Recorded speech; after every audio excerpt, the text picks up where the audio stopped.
Hello friends, welcome to my YouTube channel. आज हम आपके लिए लेके आए हैं ह्यूमन डिजीज़ का सेकंड पार्ट। सबसे पहले हम बात करते हैं अमीबिए पेचिस, जिसका रोग कारक होता है एंड अमीबा हिस्टोलाइटी का। अब इसका संक्रमण घरेलू मक्खियों द्वारा होता है।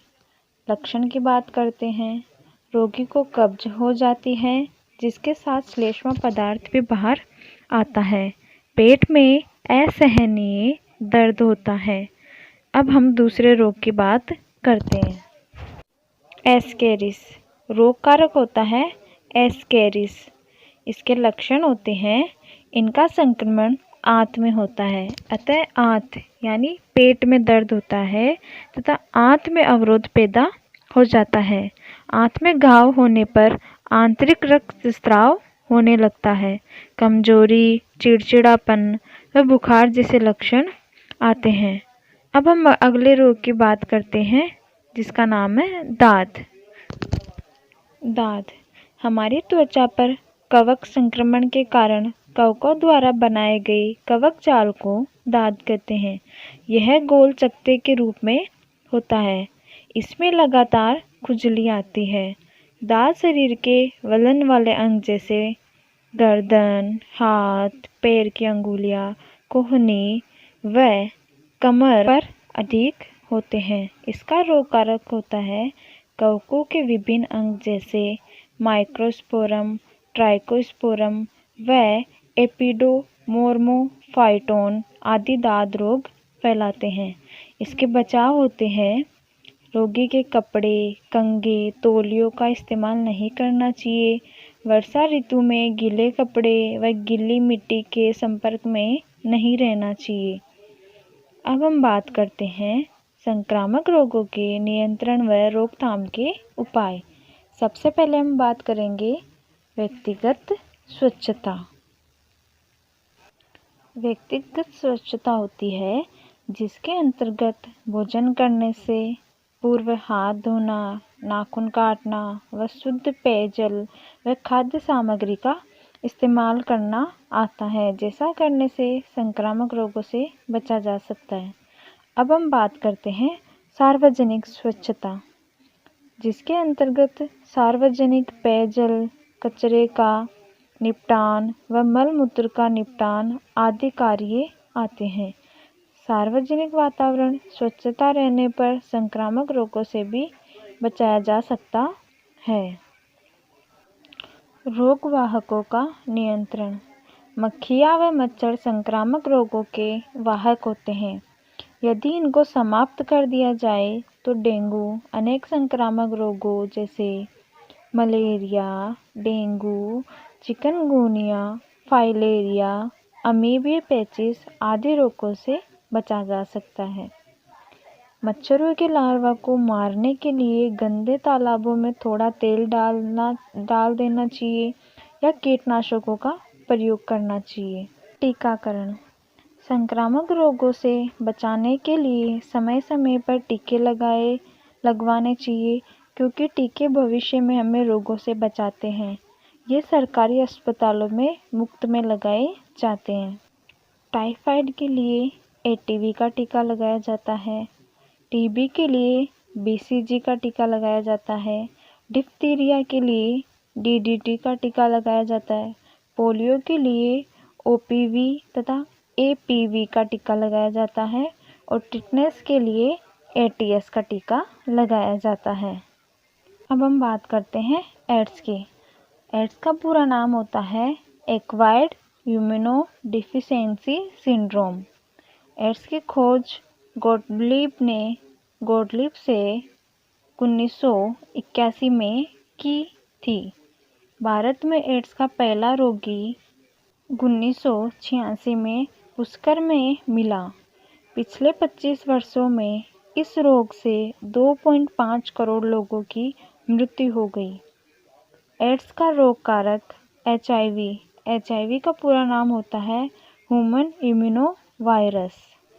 एचआईवी वायरस को रिट्रोवायरस या पश्च विषाणु भी कहते हैं, क्योंकि एचआईवी के आरएनए में रिवर्स ट्रांसक्रिप्टेज एंजाइम पाया जाता है। जो वायरस के आरएनए को डीएनए में बदलता है। सामान्य वायरस में डीएनए आरएनए में बदलता है। अब हम बात करते हैं एड्स का संक्रमण कैसे फैलता है। असुरक्षित यौन संबंध बनाने से, संक्रमित सुई के प्रयोग से, संक्रमित व्यक्ति का रक्त स्वस्थ व्यक्ति को चढ़ाने से, एचआईवी संक्रमित मां से गर्भस्थ शिशु में, अन्य कारणों जैसे शेविंग, ब्लेड, नशीले पदार्थ का सेवन करने से। अब हम बात करते हैं पश्च विषाणु की प्रतिकृति। एचआईवी वायरस में सिंगल स्ट्रैंड आरएनए पाया जाता है।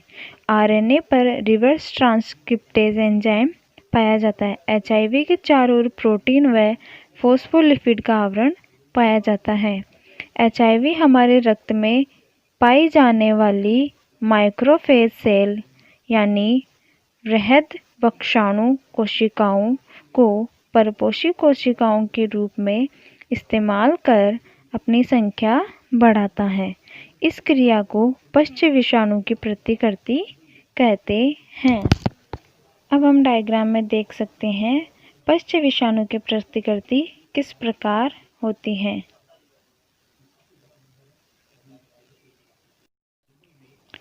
सर्वप्रथम एचआईवी परपोषी सेल को संक्रमित करता है।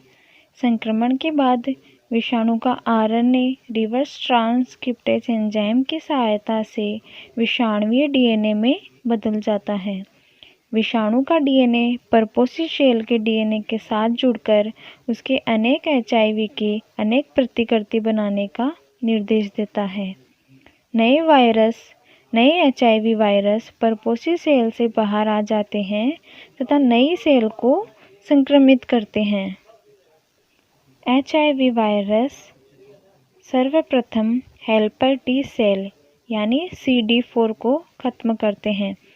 लगातार कई महीनों व वर्षों तक ऐसा होने पर शरीर में CD4 सेल्स की कमी हो जाती है व रोगी का प्रतिरक्षा तंत्र बेहद कमज़ोर हो जाता है। इस अवस्था को एड्स कहते हैं। कुछ महीनों बाद रोगी की मृत्यु हो जाती है। एचआईवी वायरस के लक्षण होते हैं वजन में कमी होना, अनेक रोगों से ग्रसित हो जाना जो ठीक नहीं होते, स्किन कैंसर होना अंतिम अवस्था में, लगातार बुखार आना। अब हम बात करते हैं एड्स के रोकथाम। एड्स के रोकथाम जैसे असुरक्षित यौन संबंध न बनाना व कंडोम का इस्तेमाल करना, संक्रमित सुई का प्रयोग न करना, एचआईवी संक्रमित रक्त न चढ़ाना, संक्रमित महिला को मां नहीं बनने देना चाहिए, नए ब्लेड व डिस्पोजेबल सुइयों का प्रयोग करना चाहिए, लोगों में जागरूकता फैलानी चाहिए जैसे बचाव के इस्तेमाल है, अज्ञानता के कारण मत मरो आदि नारे। 1 दिसंबर को विश्व एड्स दिवस मनाया जाता है। अब हम बात करते हैं कैंसर। शरीर में कुछ कोशिका व ऊतकों में अनियंत्रित व अनियमित विभाजन होने से एक गांठ का निर्माण हो जाता है जिसे ट्यूमर या गांठ कहते हैं। यह गांठ ही कैंसर का रूप होते हैं। ट्यूमर 2 प्रकार की होती है, मतलब जो कैंसर में गांठ होती है वो 2 प्रकार की होती हैं। सबसे पहले की हम बात करते हैं सुदूर्म अबुर्द जैसा ट्यूमर जो शरीर में एक निश्चित जगह पर स्थिर बना रहता है तथा जिसमें विभाजन की क्रिया नहीं होती है, अतः उसे सुदूर्म या सुदूर्म अबुर्द कहते हैं। अब हम बात करते हैं दुर्दुर्म अबुर्द जैसा ट्यूमर जो स्थायी नहीं होते हैं वह तेजी से विभाजित होकर आसपास के ऊतकों व अंगों में फैल जाता है जिससे नए ऊतक व अंग संक्रमित हो जाते हैं।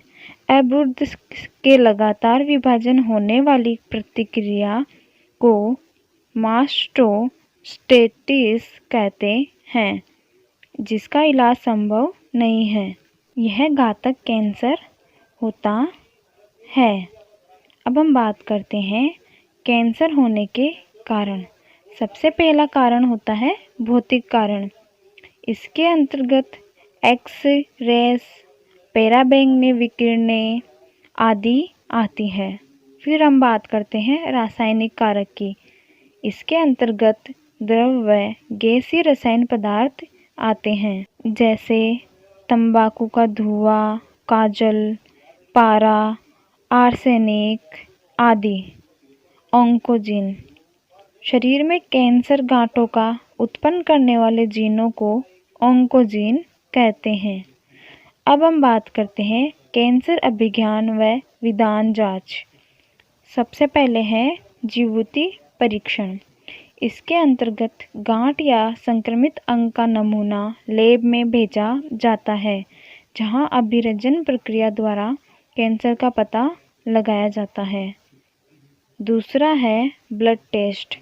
इसके अंतर्गत ल्यूकेमिया रक्त कैंसर की जांच की जाती है।